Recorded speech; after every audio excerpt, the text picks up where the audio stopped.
capturados pelo gigante Desespero. Vocês violaram a minha propriedade esta noite, acusou o gigante. Portanto, devem vir comigo. Eles foram obrigados a segui-lo, porque o gigante era muito mais forte que eles. Quase não tinham o que dizer em sua defesa, porque sabiam estar em falta.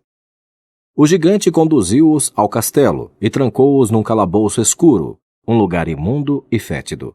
Eles permaneceram ali da quarta-feira ao sábado à noite, sem comida e sem água, e sem um raio de luz ou alguém para os consolar.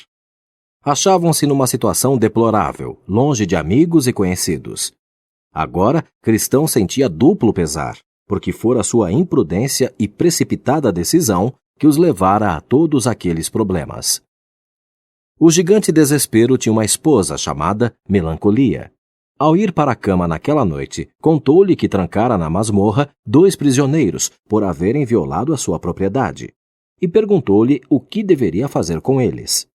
Depois que lhe explicou quem eram, de onde vinham e para onde iam, ela aconselhou-o a surrá-los sem piedade, quando amanhecesse.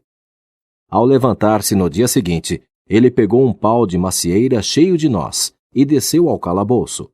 Primeiro, repreendeu-os vergonhosamente, como se fossem cães matadores de ovelhas.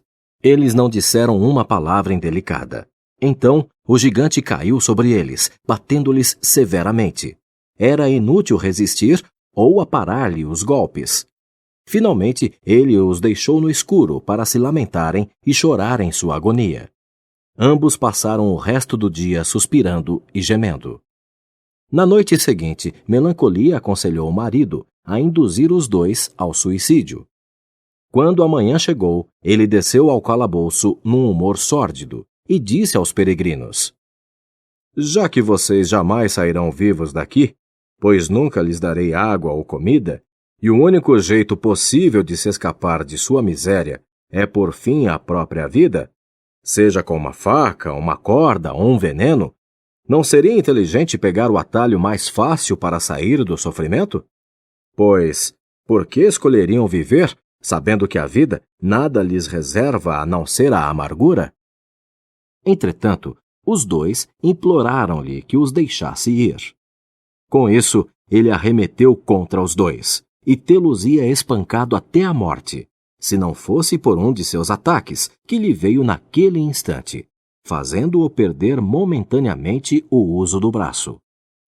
Então, ele retirou-se e deixou-os a considerar no que lhes dissera. Os prisioneiros consultaram um ao outro, indagando se era melhor seguir-lhe ou não o conselho. Cristão: Irmão esperançoso, o que devemos fazer? A vida que agora temos é extremamente miserável. Da minha parte, não sei se é melhor viver desse jeito por um tempo, então morrer de fome ou espancado por esse bruto, ou morrer agora e acabar com isso. Certamente a sepultura é mais desejável que esta masmorra. Esperançoso: É claro que a nossa condição atual é intolerável, e a morte ser-me-ia bem melhor que passar o resto de meus dias neste lugar, sejam eles poucos ou muitos. Mas consideremos o que disse o Senhor do país para onde nos dirigimos. Não matarás. Não estamos proibidos apenas de matar outra pessoa, mas de matar a nós mesmos.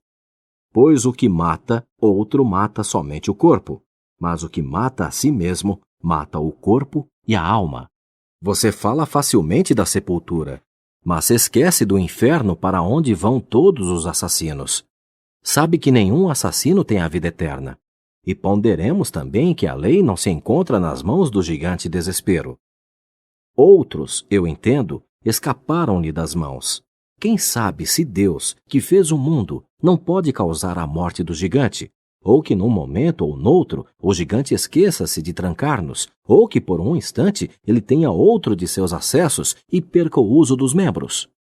E se isso acontecer novamente, estou determinado a agir como homem e fazer o máximo possível para libertar-me dele. Fui um covarde por não fazê-lo antes. De qualquer modo, meu irmão, sejamos pacientes e aguentemos firmemente como bons soldados de Jesus Cristo, pelo menos por enquanto.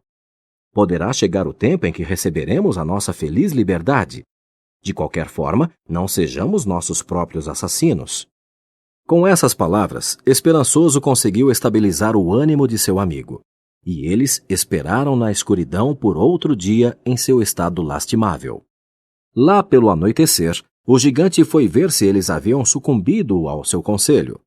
Encontrou-os vivos, isto é, apenas semivivos, A perecer de fome. sede e do sofrimento das feridas. Vendo-os ainda vivos, o gigante agitou-se em terrível fúria, trovejando para eles: Vocês desobedeceram ao meu conselho? Agora ser-lhes-á pior do que se jamais houvessem nascido. Diante dessas palavras ameaçadoras, eles tremeram de medo e Cristão desmaiou. Quando voltou a si, recordaram a discussão que tiveram sobre tirar a própria vida. Cristão inclinava-se agora à ideia. Esperançoso, porém, fez um segundo apelo. Meu irmão, lembre-se de quão valente você foi com Apolion. Ele não pôde derrotá-lo, e tampouco você foi derrotado por tudo o que você viu e ouviu no Vale da Sombra da Morte. Quanta privação, terror e assombro você já passou! E veja você, eu também estou na masmorra. Eu, alguém muito mais fraco que você, por natureza e experiência, recebendo a mesma punição, o mesmo sofrimento e agonia. Esse gigante feriu-me e cortou-me o pão e a água, e junto com você gemo sem luz. Mas vamos exercitar um pouco mais a paciência. Lembre-se como foi bravo e forte na feira da vaidade. Você não recuou diante das cadeias, nem da jaula de ferro, nem da morte sangrenta. Vamos então, ao menos para evitar a vergonha de uma conduta imprópria aos cristãos, suportar com paciência o mais que pudermos. O livramento logo virá. Naquela noite, a esposa do gigante perguntou-lhe dos prisioneiros. Ela queria saber se haviam-lhe seguido o conselho. Não, respondeu o gigante. Eles são uns selvagens resolutos. Preferiram suportar toda a miséria a suicidar-se. Amanhã, sugeriu ela, leve-os ao pátio do castelo E mostre-lhes os ossos e caveiras daqueles que você matou. E faça-os acreditar que antes do final da semana você os fará em pedaços, como fez com todos os outros. Assim, quando chegou a manhã, o gigante levou-os ao pátio do castelo e mostrou-lhes os esqueletos e caveiras das pessoas a quem havia assassinado. Esses, relatou o gigante, eram peregrinos como vocês. Eles entraram em minha propriedade, e quando eu os vi, tive um acesso e rasguei-os em pedaços. Como farei a vocês dentro de 10 dias, se permanecerem vivos em meu sítio? Agora, voltem ao calabouço e pensem a respeito.